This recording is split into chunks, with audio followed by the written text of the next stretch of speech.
Where my girls at? Where my girls at? Independent, free spirit. Ooh, it's something serious. Where my girls at? We ain't linked up in a cool minute. Where my girls at? It's going down, down. Where my girls at?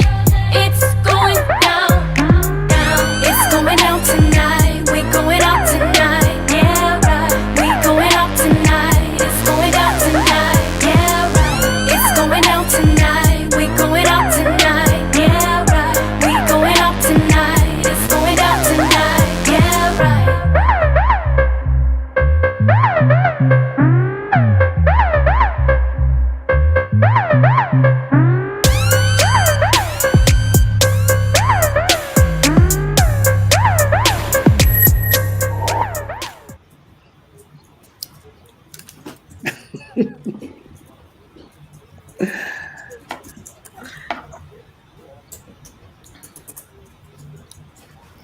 Hey, you guys on Facebook. Hey, you guys on Facebook. It's my turn today to talk to you. What about this topic, adoption? Adoption. You guys, so think of who you might know, who might need to hear this topic. It is going to be educational for all of us. We got some experts coming on. I promise you, this is going to be interesting. It's going to give you a source of conversation today, along with everything else that's going on, because you know we got issues. We got issues. Hey, y'all. Hey, Sonia. Hey, Casey.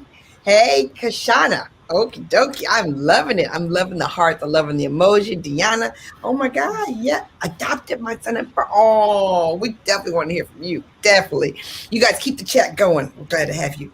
Get ready to go on the radio right now. Mm-hmm. We about to link up. We're linking up. We're linking up. We are linking up. It is Friday. And you know what? We are on We Got Issues. We're so excited you're tuned in to 9:10 a.m. The Superstation WFDF coming out of Detroit. And y'all, today is really feeling like a Friday. I heard the weather's a little interesting in different parts of the country, but you know, like it's almost feeling like we're still in a pandemic, but it's almost feeling really good. We are so excited y'all are on the show today. We have another great show. This is Caterina Earl on We Got Issues.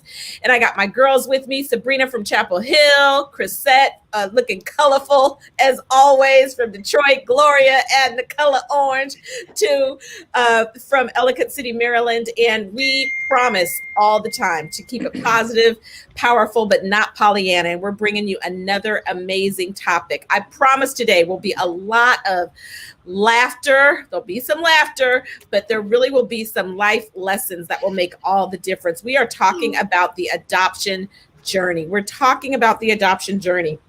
And before we bring in our amazing 3 panelists, y'all, we got a lot to cover. 3 panelists that we have today. I'm going to introduce my girlfriends, and everybody knows what just went down in America. So we're all talking about it. So Chris, I'm just going to pass it to you. I'm going to pass it to you, 22.5 years. Introduce yourself to us and tell us what's on your mind. Hey, you guys. Well, happy Friday. Happy Friday. I don't know. Do you hear the background, you guys? It's really bad. I can't hear it. It sounds great to me. No. Chris, you should.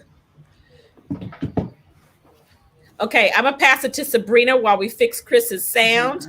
And we'll yeah, see I think we all have that audio back. We all have the problem, but we'll just have to talk over it until our maybe the station can help us out. But we're glad to be here. Happy Friday. Oh my goodness. I think we were all on pins and needles waiting for that sentencing to go down. And it did. And my goodness, I think we asked, the prosecution asked for 30, got 22 and a half. And like the family said, it's not justice.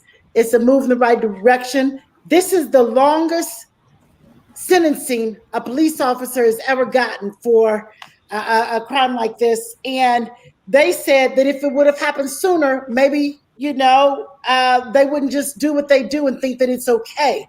And so we just have to pray that this is a step in the right direction. It certainly doesn't feel good. I just couldn't get past the statements of the family. I mean, George Floyd's little girl, that just ripped my heart out of my chest. Hearing her say, you know, my daddy used to brush my teeth every night, help me brush my teeth every night. Something that simple that was taken away from her so unnecessarily. And you guys, I get it. I feel bad for the Chauvin family, but I understand a mother's love. But for that mother to speak and not even acknowledge the Floyd family and just say, I believe in your innocent son. It was all about him. And if they sentence you, I won't be able to see you. I mean, that just sent me to a whole nother place. So here I am back with We Got Issues, because we got some issues in this society. And I'm glad that we're going to talk about finding homes for amazing young people. That is a topic that will make my heart happy. So, Gloria, what are your thoughts? Oh my goodness, you guys been waiting all day for that verdict. This is Gloria out of Baltimore, and I'm feeling you, Sabrina. I'm feeling every part of you. I know, but I just think 22.5 is not enough. I just don't think it's enough. If you really, really, really think somebody murdered somebody, it's not enough. You know, I like what Van Jones said. He said, you know, this is supposed to be a deterrent. And I'm not quite sure that was enough time to deter enough cops from doing the bad things. I'm just not sure that I just don't feel it. You know, he served for 19 years and he gets 22 years and he still, when he comes out of there, he still has a lot of life left in him. I just don't, I don't know. It's hard. It is really, really hard. And to hear this, the family members talk, the reality, it just keeps coming back at us, over and over and over again. And you know what? It needs to keep coming back. It doesn't ever need to be forgotten. We got to feel it over and over and over again so we don't lose sight of what has happened and what is going on. And the other thing is that that's what we see. We got to be we're aware of what we see, and we are unaware of stuff that's going on that we don't see. So we'll see, but I don't think it was long enough personally, but I'm glad it's a step in the right direction. But that's what I feel. And I'm ready to talk about adoption. I'm ready to talk about it. Because we got issues. Crisette out of Detroit, the big D, WFDF. Yeah. You know what? I feel you, Sabrina. I feel you, Gloria. I mean, so many people. It's bittersweet today. It's bittersweet for the Floyd family. You know, someone said, oh, you know, he got some justice. Justice would be that he would still be living and that, you know, he would not be dead. And so it's bittersweet. You know, some people were saying, you know, something is better than nothing. There's so many other victims that, you know, the police officers were able to completely walk, did not get any time. And so I totally agree that it should have been more time. But you know what? Sometimes you got to celebrate, you know, small victories of, you know, 22 and a half with probably only serving 15 years. But I'm so glad that people are pushing. They're still having the conversation about, you know, what real justice looked like, more time. And so again, you know, we're just thankful that the judge gave him time. And then, of course, let's not forget, we still want to remember all of those still 159 individuals that are still unaccounted for in that condominium that imploded the other day. And I just can't imagine 159? 159 that they have not found yet. From 99? So, what? Yes. To 159. Wow. Yeah.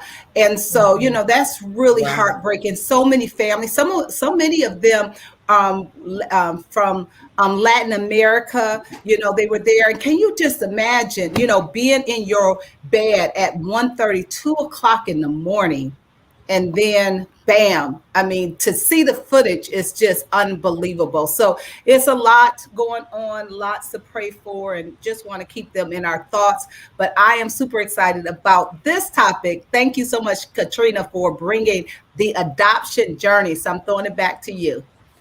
Yes, thank you. I want to jump right into it. I do want to say these two quotes that really captured me today. Attorney Justin Miller said, until this is not national news, we are not okay. And Al Sharpton quoted Malcolm X and said, yes, we made progress, but if I have a knife that's 7 inches in my back and you pull it out 3 inches, it's still 4 inches in my back. Let's be clear. Mm-hmm. So that was like, okay, like, yes, progress. What kind of progress? But the knife is still in my back. And so I'm going to bring in our guests, y'all. I just pulled out some of these most amazing quotes about adoption that I wanted to just share. This quote from an unknown parent: "They may not have my eyes, they may not have my smile, but they all have my heart." Floor Congling said, "Not flesh of my flesh, nor bone of my bones, but still miraculously my own. Never forget for a single minute you didn't grow under my heart, but you grew in it." Just so, so good. A moment in my arms, forever in my heart. And one other thing, family is not defined by our genes. It is built and maintained through love. I am so grateful for Cheryl at the Spaulding agency, Miss Cheryl Gist, who totally has pulled this together for me to have our 3 amazing panelists. And I'm going to have Dorothy bring in Miss Burdell, bring in the Reverend Dr. Patricia Burton. I hope she is on here. If not, she's on the radio. And Nazay Young. And we got everybody. Yes, no technical issues on We Got Issues. Everybody. I want to tell you who they are. Let's just give them a round of applause and a whoop whoop for all clearing their calendars to be here at the same time. Thank you, thank you, thank you. Miss Burdell, I'm going to introduce you first. Began at the Spaulding for Children Agency as an intern way back in September 2012, y'all. Currently the foster care adoption supervisor. You earned your bachelor's degree from Tennessee State University, master's degree from Wayne State University, and just love that you enjoy working in the child welfare field and seeing families thrive. And I want to thank the Spaulding Agency for introducing me to our 2 adoptive parents. The Reverend Dr. Butler is a lifelong Detroiter and retired public school teacher, having taught elementary, secondary, adult education, and college.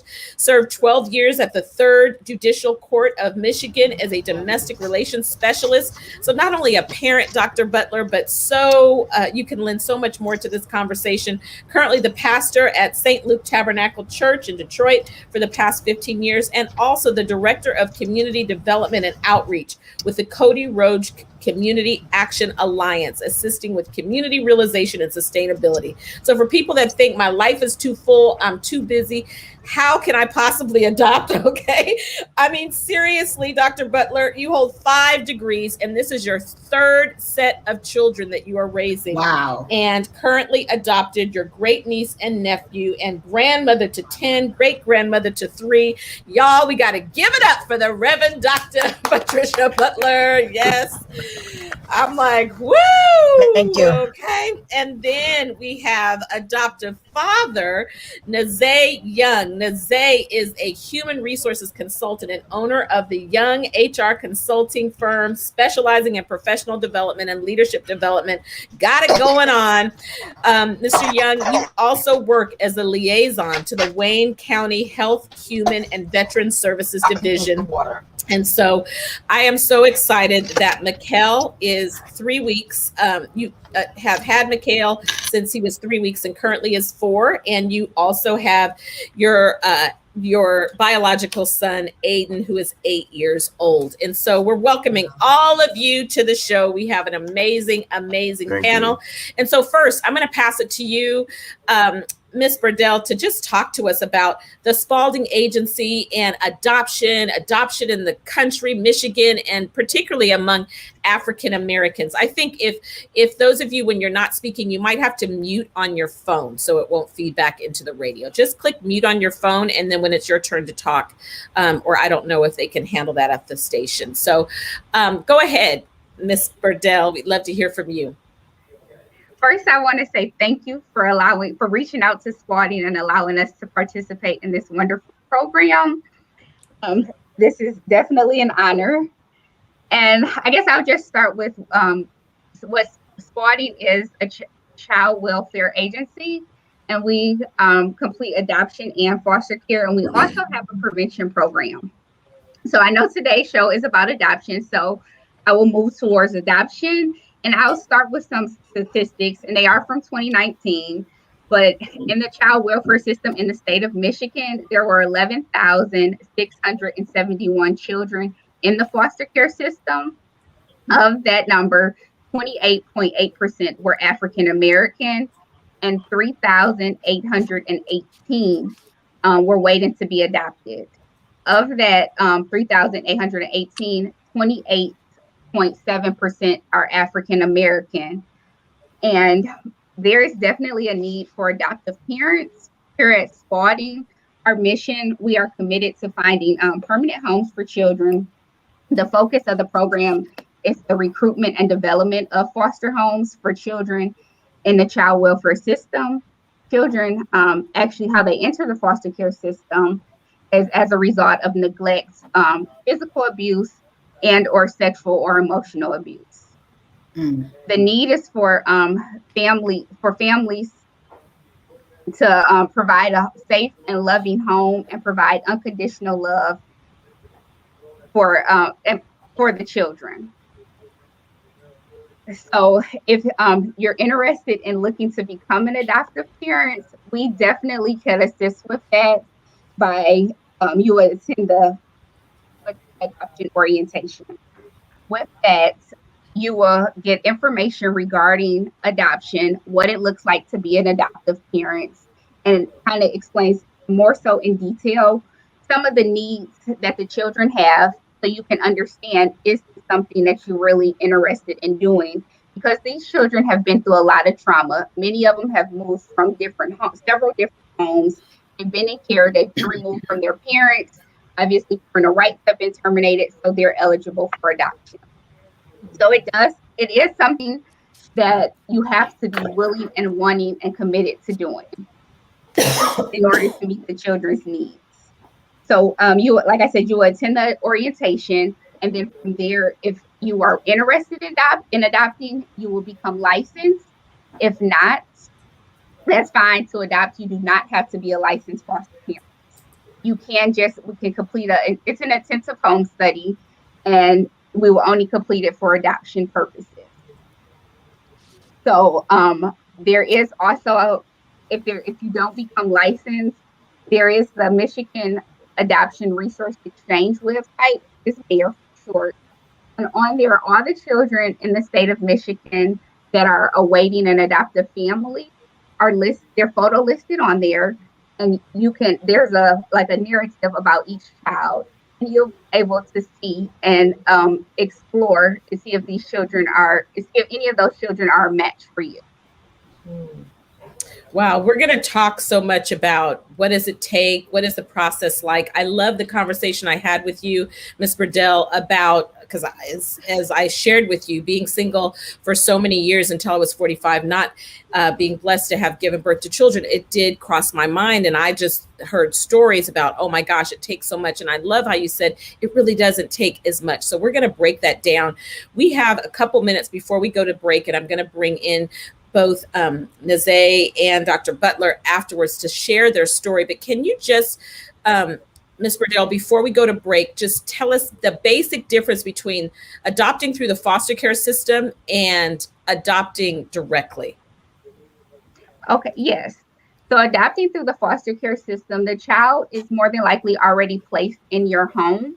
So you have a bond and a relationship with that child. The difference between just being an adoptive parent and not being licensed first is it's a recruitment process. So you're approved for adoption, and then you're being identified with a child, and we're matching you. So we're trying to make sure that this is a good fit for this child. Your family, it works out with your family. We'll start with visits, and from there we'll increase the visits, and the child will eventually be placed in your home. Mm-hmm. Mm-hmm. Excellent. Excellent. I want to talk about, why do people adopt? What kind of adoptions do they want to do? What's the difference between an open adoption and an open adoption and a closed adoption? But we really want to hear the story. So I'm really excited when we come back from the break to hear from both of our panelists today. I love this this quote where Bob Constantine says, "I have 4 children. 2 are adopted. I forgot which 2." That Wow. just, to me, Wow. summarizes an amazing adoptive parent. Adoption, one child won't change the world, but for that child, the world will change. And you guys have changed the world for many children. So we're going to go to a break. And when we come back, we're going to dive in deep and hear from our 2 adoptive parents. You're listening to We Got Issues. Please call us. Those of you that are adoptive parents, have thought about adopting. Maybe you were adopted. We want to hear from you. 313-778-7600 on We Got Issues.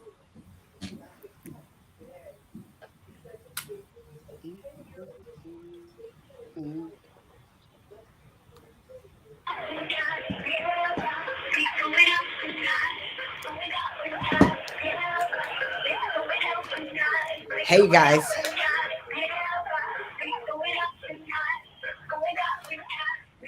Hey, Facebook.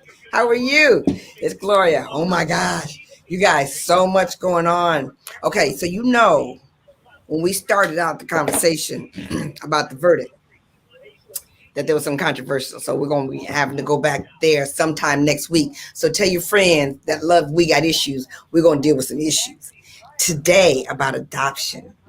I don't know if I'm gonna have the opportunity to tell my story, but you guys know I was right there. Well, you might not know, but I was right there, like they had found a baby for me. Like I went through the entire adoption process, and that day found out about Juliana, my daughter, who is now 36.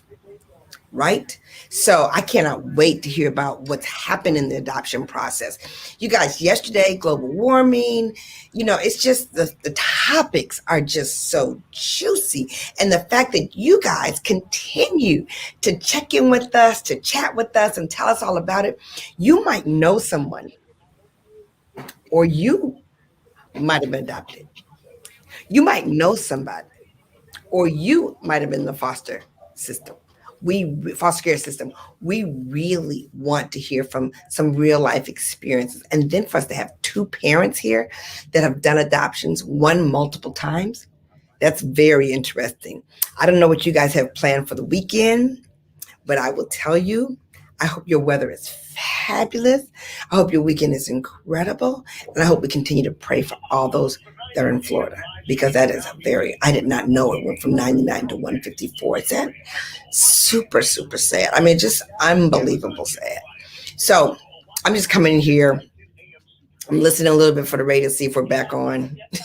It is so funny. Yes, the juicy topics. Carla, you personally are just our biggest cheerleader on the Facebook chat, like for real. But you guys, I saw some new names. So I want to welcome the new names that are here on Facebook. I have to listen with one ear to see if we're back on the radio.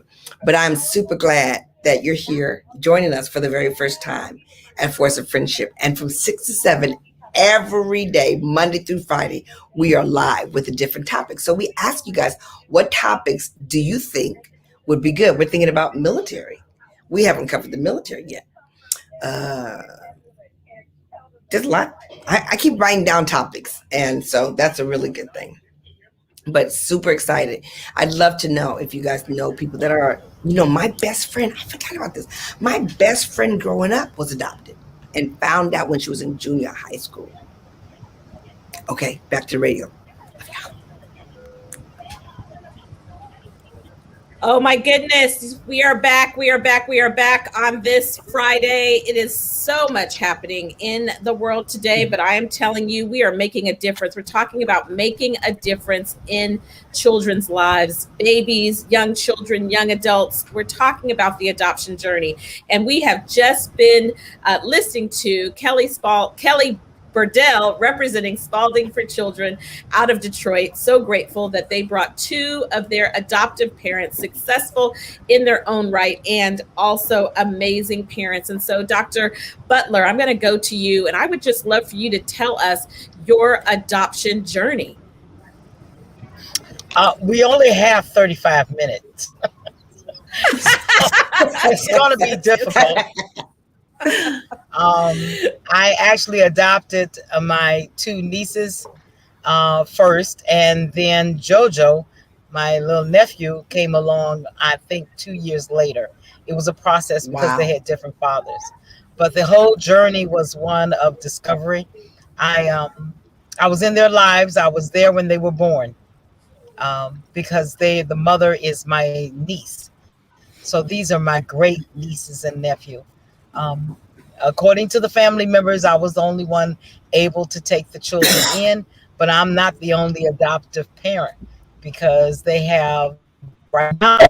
They're at my daughter's house, who's next to me in the car asleep because we're on our way to a awards banquet for my other nephew, and it gets a little complicated. So we are truly Wow. the That's awesome. there was really no decision to be made when we found out the children had a previous experience with foster care. My heart was broken because the judge didn't think that I could take them, and she insisted on reunification when I told her reunification with the mother should have some stipulations for the health and safety of the children. But those words fell on deaf ears until a couple of years later I get a second call: come to the police station, get the kids. And this is before Ms. Burdell was involved with Spaulding for Children. What made the difference is that the first set of children were very inexperienced because it was a church. And she wanted to my niece in and teach her how to do the kids, and then you get treatment. But well, they placed the two girls with me and the boy with his father. And later on, after the children were placed, I became a foster parent because I want to make sure if I get them, there would be no excuse for someone taking them away from me. They've already been in foster care. I had them before foster care and asked the judge, can I just have guardianship till she get it together? No. The answer was no, no, just a blanket no. Didn't even take a financial statement. So went to the police station, got the children, and it was on with no resources for about 4 months. And I had just bought a condo and put white carpet in my living room. Wow. And you know what that means? Yes. Wow. Some white carpet. And I was pretty much settled in and ready to start traveling and having some fun. And my second set of kids were grown, and I'm going, it's time for me. And I get this phone call with a 4 and a 5-year-old. And so thanks be to God and my church family and some other people in the community and my village, I was able to take the children in, constantly worrying about JoJo. We call him JoJo. You got to see his face. But constantly worried about JoJo. And when I was placed with Spaulding, they made the difference. First of all, the novice social workers, I was given an experienced social workers through CPS. He made a difference. He got the money flowing in. He gave us a zillion pair of pajamas and some other resources I needed because the children didn't even come with clean underwear. They came with nothing. A book bag with some homework in it. That was it. And because of the experienced social worker supervisor at CPS, Child Protective Services of Oakland County, I was able to keep my kids, and they started gaining weight and just the hair down to their shoulders now, where they used to have bald spots and eczema. So things were going great. And then after I got JoJo, I found out I needed a bigger place. I had a 2-bedroom condo. And so when I look at the house we bought, God blessed us by a house. That's a miracle. I can't tell you the whole story in the few minutes we have, but God blessed us. I mean, he gave me a house. He put it in my lap. If you believe in miracles, it still happens. And I look at that and I said, well, this was my retirement plan. And if this is what the Lord wants, I'll accept. Spaulding for Children, I'm an adoptive parent now, and I don't get to go to the foster care meetings where you have good food. I mean, excellent food and daycare and movies and all the soda you can drink. So that was the only sad part about the adoptions. Kelly's smiling because she knows I get the Sprite when I go and make sure my Sprite is there. And, but being adoptive parent, I know now I've become an advocate.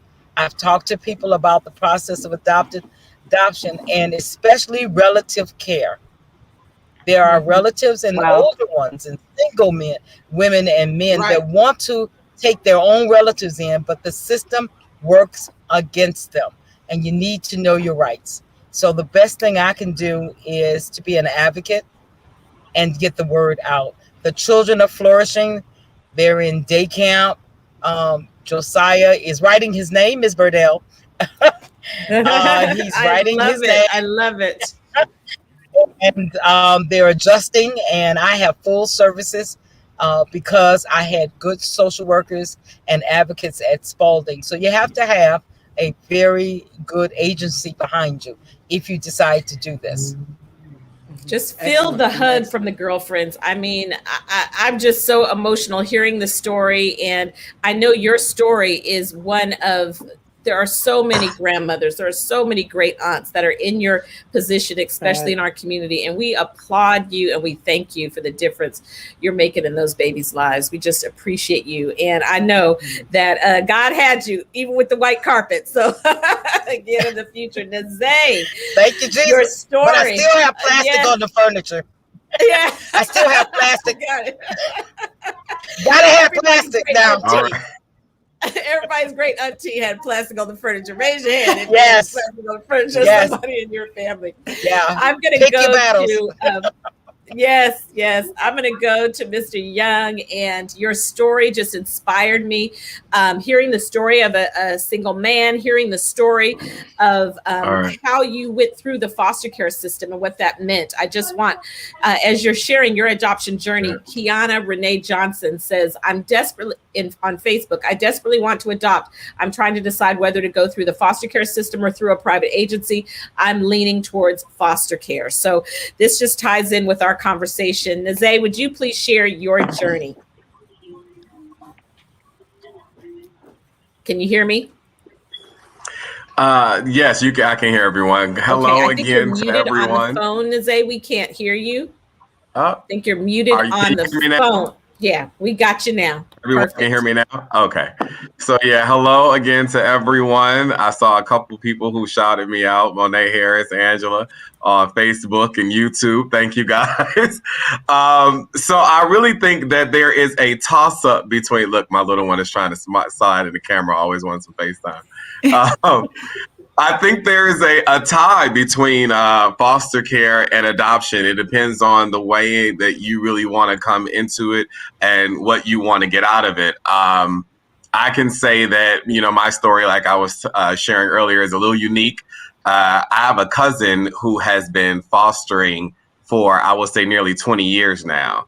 And so I didn't understand when we were kids why she was put into the foster care system. But coming out of that, she decided to do it as well. I never really thought much about it until excerpt or chapter 2 comes along, and I was sitting in a courthouse having some issues with my own son, and I saw a lot of kids who were going in and out for custody issues and juvenile issues, and I kind of prayed on it and was like, what should I do? And so the answer came up that I should apply to be a foster parent.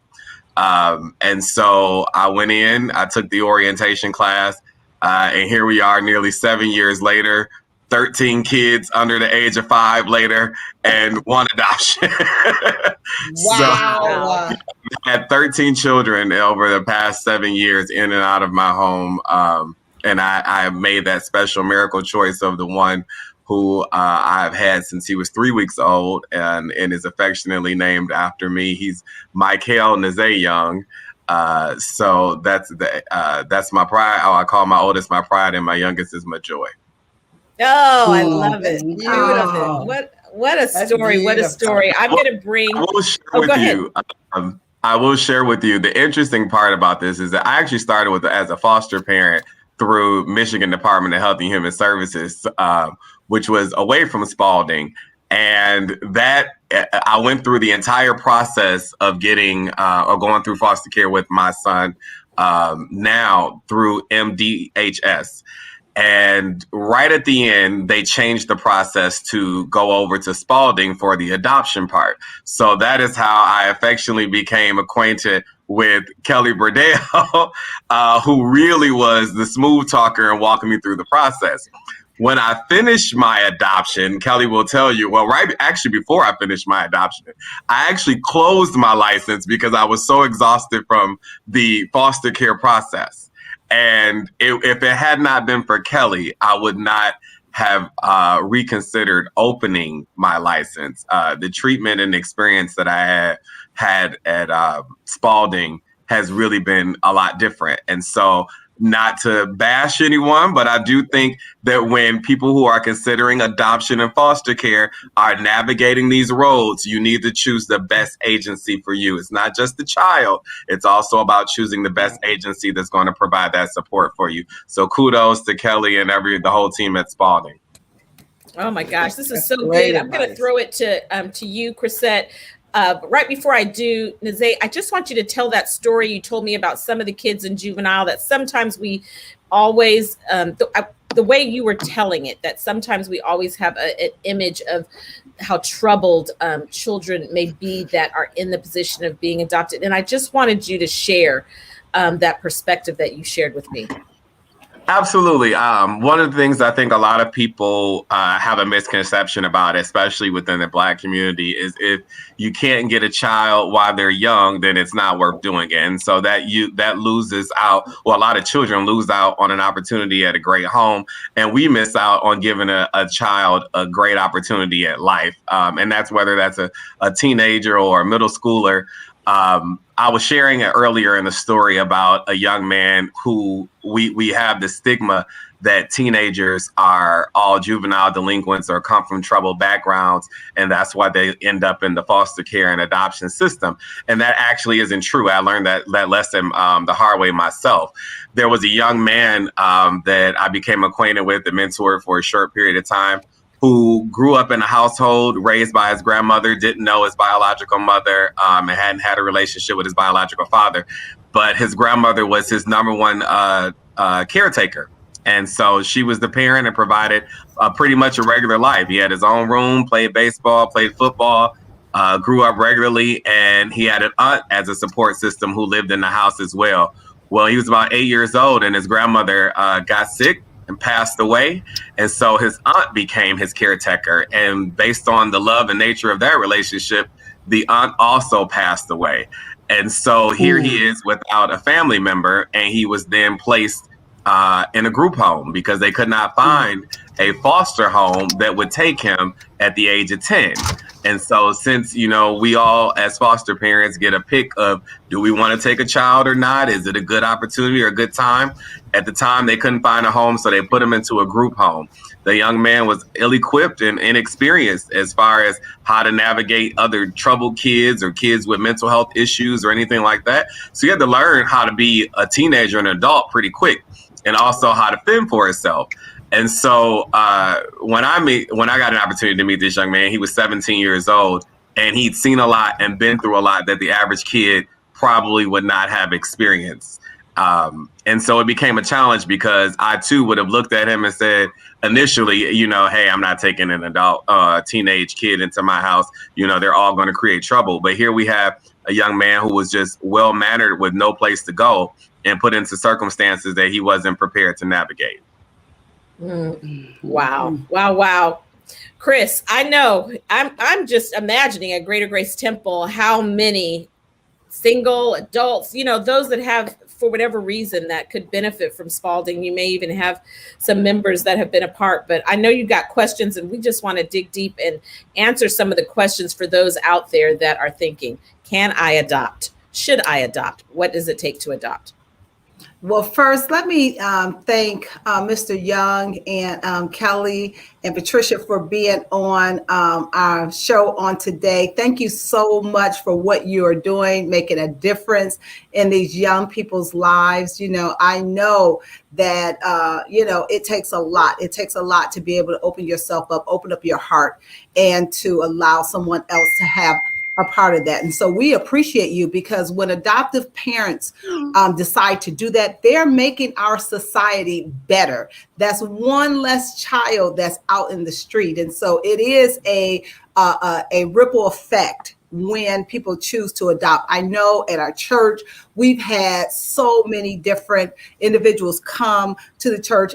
Greater Grace Temple is definitely an advocate for adoption and foster care. I mean, we've had so many different fairs and different occasions where we've talked about advocating for children. So absolutely. One of the questions that I have, and I want to direct it to Kelly, as I believe it was Patricia was talking about with her adopting her nephews, and she said that she wanted to get them early on, but the judge said no, and didn't give her opportunity. So I guess I really want you to explain to me, why isn't it that if there's someone in the family that is well able and equipped to take care of a child whose parents either pass away or they're ill-equipped to take care of them, it just seems so natural to say it can go to the next of kin. But why is it sometimes that doesn't happen? Well, I think for Miss Butler, her situation was a little different. The children were actually in foster care, and she was just trying to get guardianship over the children. So when children, typically they come in, when they are removed from their parents and they come into foster care, the goal is reunification. So they have to give the parents the opportunity to try to plan and rectify the issues on why they came into care. So that's why they just couldn't initially change to go to guardianship. They had to, give the parents some time and provide them with the necessary services. And then over time, when the parents aren't able or they're not showing any progress, that's when a permanent custody petition is filed and to terminate parental rights, and the goal is changed to adoption. Wow.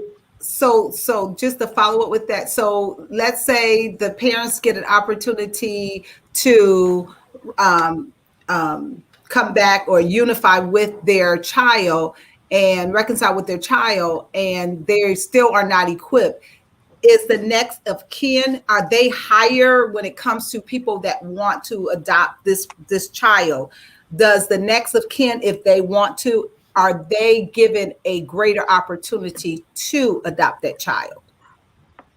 Well, yes, as long as the relative or have been involved in the child's life and they have a relationship with them, then yes, we definitely reach out to all relatives that are involved in the child's life to see if they are interested in adopting and actually accepting placement of the child, because we try to place children with relatives upon entering care, but it often does not work if there may be, the relative may not be able to take the child for some reason or another, or their background just may not allow for the child to be placed there. Mm-hmm. Got it. Wow. Thank you. That's some helpful information.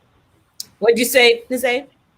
I said that's Kelly is giving it correctly, but I said that's also the ugly side of fostering and placement, because communities and families don't realize how much backgrounds and income and housing play into, their relatives coming into care. And that's almost the side that people don't like to talk about. I've seen it happen so many times where children, they say, well, just pass them to the next person in the family. And then the family is ill-equipped, or someone in the household, may have a former felony or something. And so then they start trickling down to being, caught into what we say the system, way too often. And so families have to think about that when kids are going to come into care, passing them on to the next relative that's able and willing and capable of being able to provide that care for that child. Because every family isn't able to do it. I've received quite a few children who have been with relatives and relative placement and then been removed because the relative placement was not a good fit. And so now they have to come to my home. Thank you for adding that. That is, it's a process, and we can see the process. We're going to go to 2 callers. We want to hear from Marathon, and then Sue Tasha, if you can just hang tight, we promise we're going to go to you. So Marathon, are you there? I hope Marathon is still with us. Are you there, Marathon? Okay, is our other caller Sue Tasha? Are either of our callers there? Okay. All right, so it was a little bit, you're on hold. Please dial us back,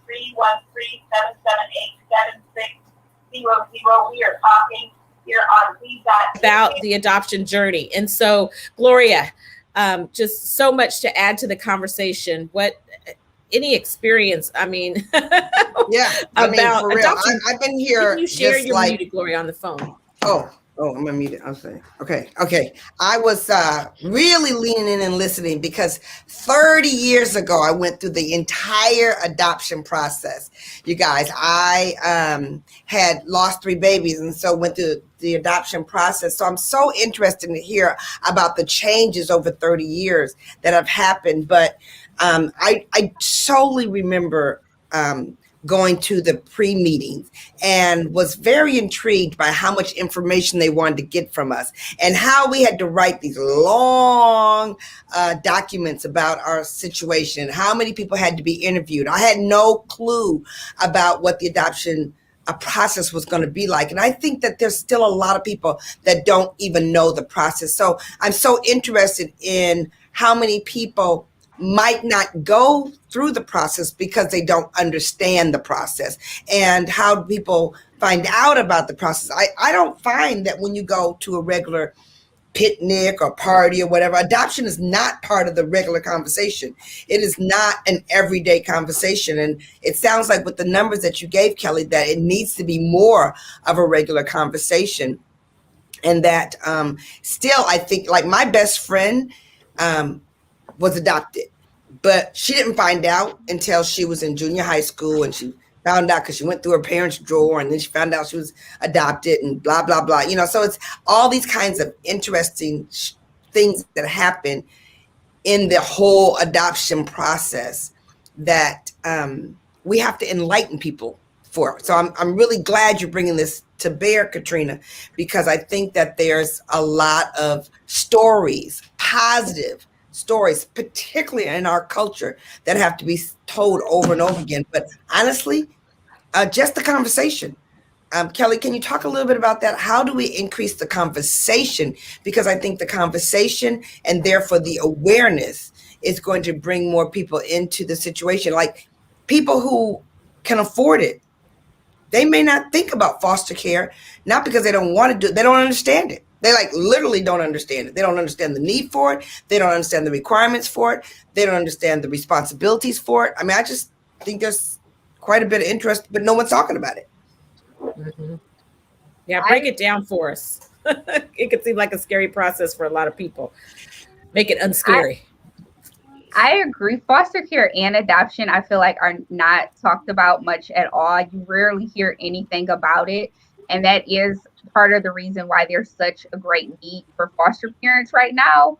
But the process is not difficult. If they just want to say the adoptive parent or a foster parent, they can reach out to Spaulding for Children. We will provide them with information. I know I indicated before they will go through the orientation for the to become an adoptive parent as well, or foster parents. And then from there, they we will provide them with information. There isn't a home study. They will be assigned a licensing worker or an adoption worker to complete their home study. The home study is pretty intensive. And the reason behind that is just to make sure that we are placing children with appropriate parents and they'll be able to meet their needs. So they do go into their background, get some background history regarding their upbringing, their siblings, and how they were raised. Financial information is provided just to make sure that they will be able to care for these children. And then from there, once the home study is completed, it will take a couple of months to complete that home study. And with that, medicals will have to be completed on adoptive and or foster parents. There will also be references that will need to be completed for the foster and adoptive parents. The home, within the home study, you do walk through the home to make sure the home is appropriate. There's appropriate bedding for the children. And if not, there are things that the agency will be able to assist with, such as beds and say like carbon monoxide or smoke detectors. Mm-hmm. Then the home study is sent to Lansing, and well, that's in Michigan, sorry. So they approve the family and actually open up the license for that foster parent. And then from there, that family can accept foster placement. Mm-hmm. That is so helpful, Kelly. We're going to go to another caller, but I appreciate you just saying, am I understanding that when you have a really great agency, as long as you meet the basic qualifications, that's what the agency does, is helps it to not be so burdensome. Is that correct? That's correct. And I know a lot of people also think you have to be married or it has to be a 2-parent household to be an adoptive parent and or foster parent. And you don't. It could be a single parent. It's not a certain amount of income that you have to make. There's no discrimination, no matter what. Anybody that meets the minimal qualifications will be able to foster and or adopt a child. Mm-hmm. That is so helpful. That is so helpful. I bet there's some out there that this conversation here today on We Got Issues can make a difference in them saying yes to your agency or finding an agency in their area. We're going to go to Kiana on We Got Issues. Thanks for calling in. Kiana, are you there? I'm here. How are you? Awesome. We are doing great today. Thank you for calling in. We got issues. Well, you have the conversation. I'm in Indianapolis, Indiana, and I'm looking for an agency to work with. I started looking at private agencies, but they didn't want me to be married, and it was just too many situations. So I wanted to go through the foster care system. But I need to know, what should I look for in an agency? Because I'm hearing that some agencies offer support systems and some don't. So if I just had a basic checklist to look for, what should I look for in an agency? Great question. So I'm going to pass that to you, Kelly, and I bet the same way may want to add to it, and even Dr. Butler. Go ahead, Kelly. Well, I can start by saying, because I'm used to young who actually work with both a private and early education, will probably have a better perspective on that. So, I guess the position of the agency, it may be different in different states, but I'm not really sure about that. It should be the same, but Mary, that's not accurate. That's not an accurate statement. You should definitely be able to foster and or adopt with being single. So you should feel comfortable with the agency that you are working with. If you don't feel comfortable, then I feel like that's probably not a good agency and you should look for another agency.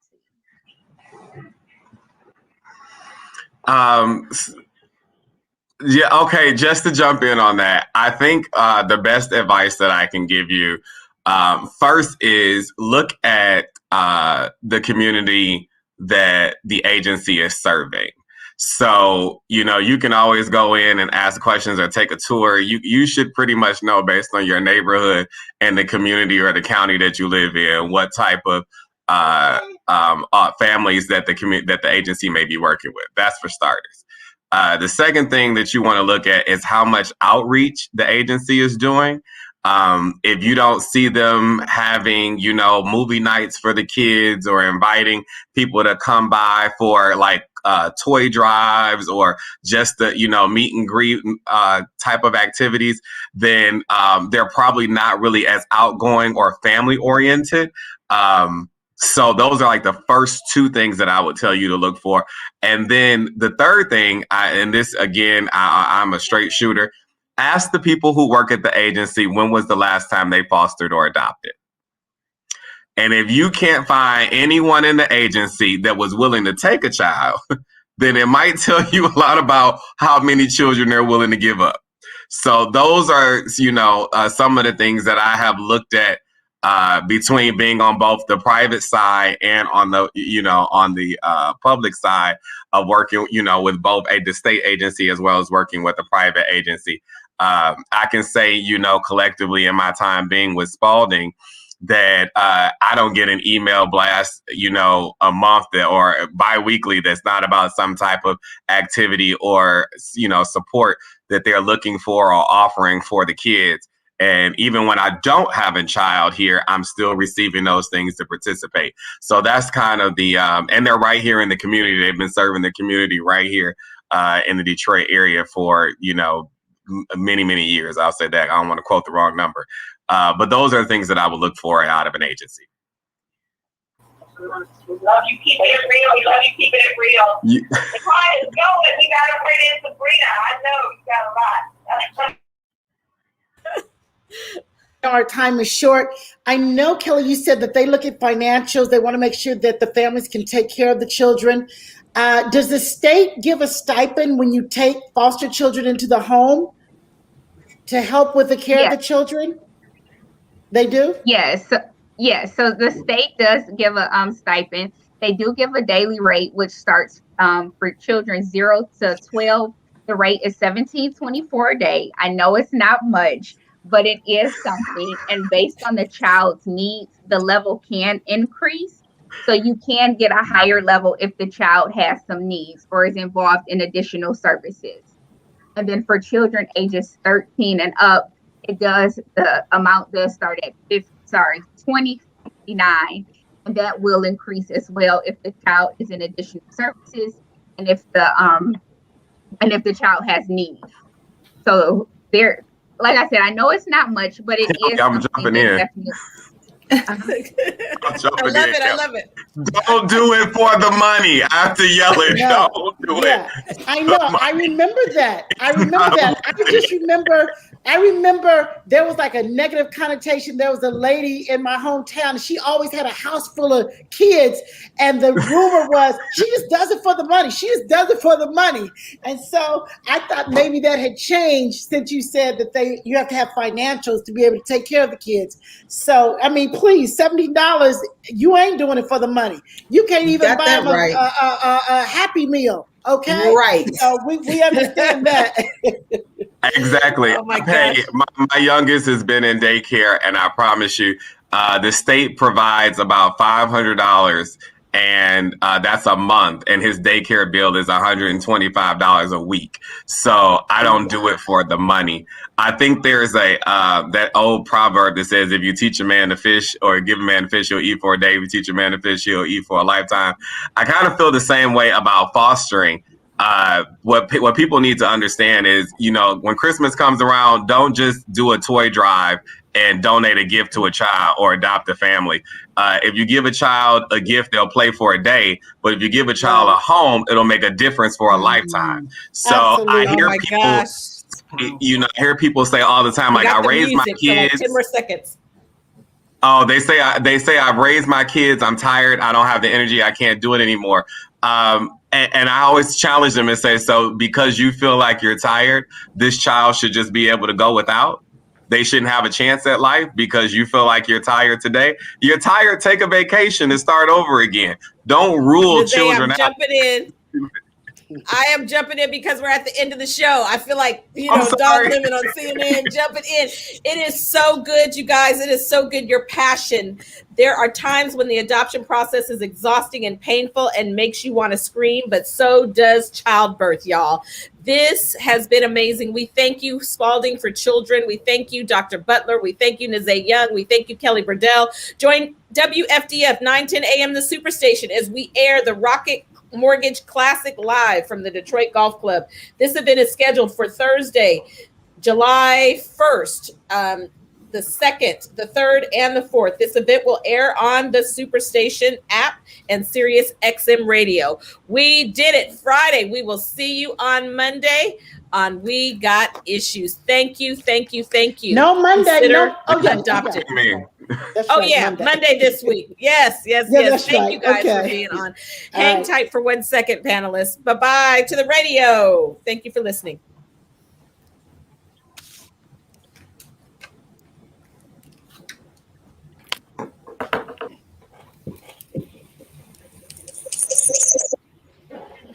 That was excellent. That was excellent, excellent, excellent. Y'all were excellent, excellent, excellent. Great conversation. Great conversation. It was so amazing. And I know that Dr. Butler, we didn't get her back in, but she added so much value early on. I think the timing was perfect. So, Right.